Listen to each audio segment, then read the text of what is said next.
Hola, ¿qué tal? ¿Cómo están? El día de hoy yo estoy muy contento porque tengo aquí a Fabio Morábito, autor de Jardín de Noche, que es tu más reciente novedad. ¿Cómo estás, Fabio? Muy bien, gracias. Qué bueno, me da mucho gusto. Yo tengo, y quiero comenzar con la primera pregunta porque son 12 cuentos, 12 voces femeninas, 12 necesidades muy variables del jardín y 12 inicios iguales. ¿Por qué escribir con una voz femenina estos cuentos? Bueno, en mi primer libro tengo un cuento en donde ensayé esto de una voz femenina en primera persona, es decir, pensar con la cabeza de una mujer. Y me había gustado mucho esa, esa forma y no la había retomado en ninguno de mis libros posteriores hasta ahora, gracias a esa frase del libro de Murakami, que es un cuento de él, un cuento fantástico, bastante cómico, casi infantil, que está escrito así, como en voz de una mujer, ¿no? Esta frase me gustó mucho, me atrajo algo, aunque aparentemente es una frase bastante trivial, una mujer que está sola de noche en su jardín y simplemente eh, está en un momento, digamos, de relax. Algo en esa frase me llamó la atención, me dio el tono, me dio el ambiente, me dio el lugar y escribí un cuento. Y una vez terminado este cuento, sentí que podía escribir otro y otros con esa misma situación. Entonces todos los cuentos empiezan con esa misma frase que le robé a Murakami y cada uno luego desarrolla una historia muy diferente. Esta frase, si mal no la recuerdes, el tiempo siempre pasa veloz cuando miro el jardín. Y en estos 12 cuentos hay diferentes angustias, diferentes necesidades, particularidades, pero también viene una resonancia, a mi parecer, a otros autores, y yo lo noto un poquito hacia Italo Calvino. ¿Es cierto lo que yo pienso o entiendo de esto? Bueno, Italo Calvino es un autor que yo admiro mucho, lo he leído mucho, y sí, seguramente hay esa cuestión lúdica que tanto caracterizaba a Calvino sobre una sola situación, imaginar cosas diferentes. Ese era un poco el reto de este libro, es decir, empezar una historia con la misma frase, pero imaginar no solo historias diferentes, sino personajes diferentes. Cada mujer es distinta y cuidé mucho de que cada historia fuera muy diferente de la otra. Porque creo que un libro de cuentos tiene que dar eso, ¿no? Una variedad. La unidad, digamos, lo da el estilo, el temperamento del autor, sus obsesiones, que siempre son las mismas, y la variedad lo da la inventiva, ¿no? Es decir, para cada historia crear ambientes, situaciones y tramas muy diferentes. Entonces podríamos entender que el jardín es un espacio de libertad y también de ficción, al menos en estos cuentos. De libertad y de cierto peligro también, sobre todo un jardín de noche, porque siempre el jardín ha sido, bueno, es un fenómeno, un arquetipo universal, ¿no? No hay cultura humana que no haya conocido y cultivado el jardín como aspiración ideal de dominar por fin la naturaleza, de hacer de la naturaleza una aliada y no un enemigo. Pero ese es un sueño que nunca se puede realizar por completo. Y por eso vemos que en el jardín del Edén hay una serpiente que es justamente la maldad que anida en el jardín. Entonces, lo atractivo del jardín es eso, que junta como dos polos opuestos, es decir, la belleza, la armonía, la placidez, la calma y al mismo tiempo un peligro que tarde o temprano se va a expresar, se va a mostrar. Justo como pasa en un muro de vegetación. El primer cuento, que es un encontronazo, y también hasta cierto punto una especie de pérdida, porque el jardín es hermoso y de un rato a otro comienza todo esto. Platicábamos hace unos días con Nayef Yeya precisamente sobre los hongos y bueno, a mi parecer en este cuento existe algo, pero los rosales logran salvar esta parte, ¿no? Ahora, después de estos 12 cuentos y también de esta clara referencia a Murakami, ¿hacia dónde camina tu obra? Bueno, yo siempre escribo cuentos y poesía y alterno los dos géneros. He escrito también novelas y ensayo, pero fundamentalmente escribo cuentos y poesía. Y descanso mucho de uno de los géneros escribiendo el otro, ¿no? No me veo capaz de dejar de escribir un día. Me da terror no escribir un día.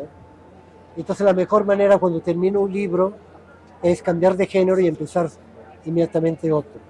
¿Hacia dónde? No lo sé. Todos mis libros creo que son bastante diferentes y nunca tengo una idea de un proyecto. La palabra proyecto me molesta mucho, es una palabra que se ha abusado mucho de ella.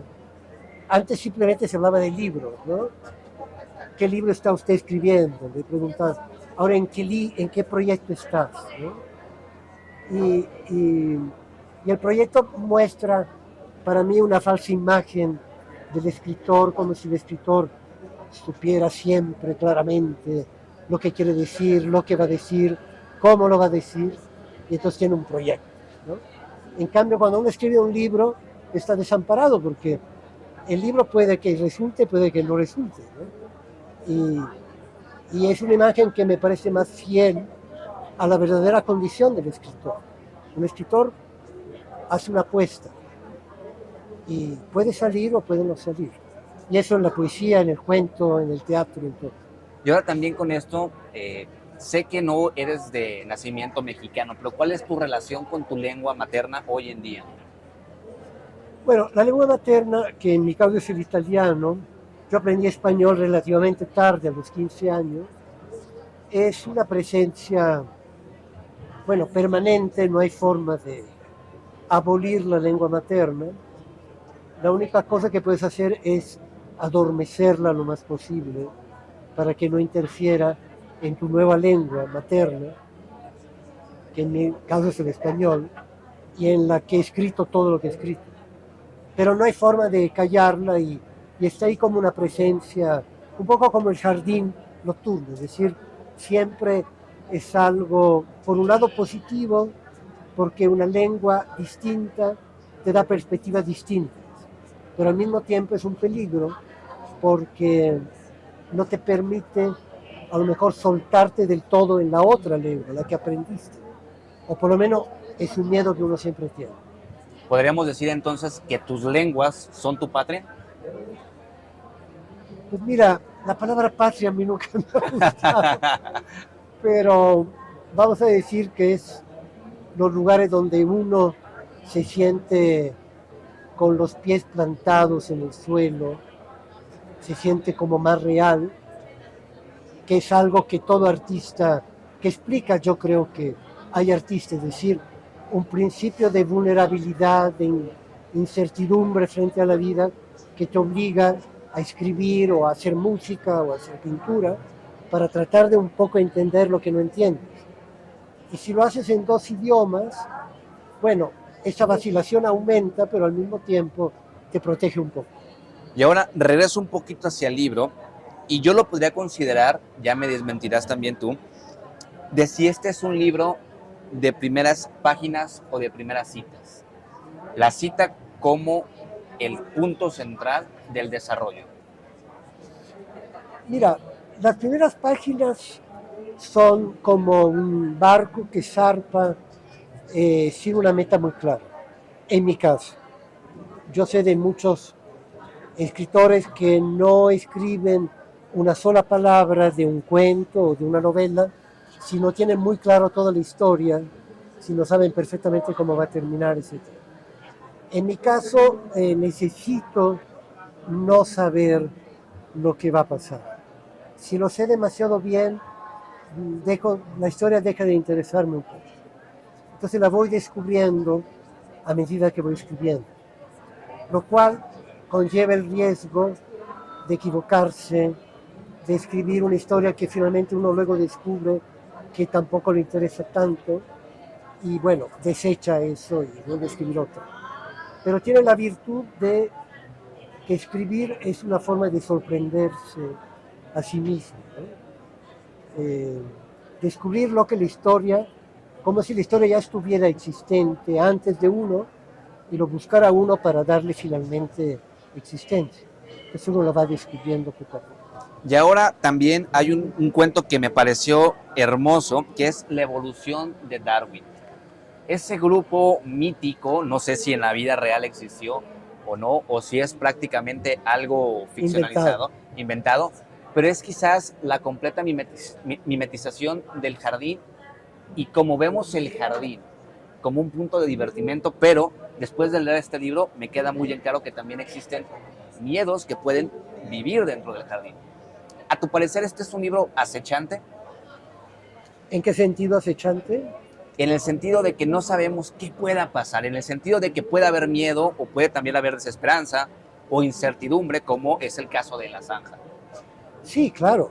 Yo creo que todo cuento tiene que tener una dosis de acechanza, de peligro soterrado, porque si no, no leeríamos historias. O sea, necesitamos que las historias que nos cuenten, desde el género infantil hasta el género más sofisticado, nos hagan temblar un poco y nos pongan en una situación de incertidumbre vital por la cual agradecemos conocer esa experiencia por escrito, porque nosotros podríamos vivir esa experiencia. Quizás nos pueda tocar tarde o temprano. Y la escritura de un cuento o de una novela nos da una especie de ensayo general.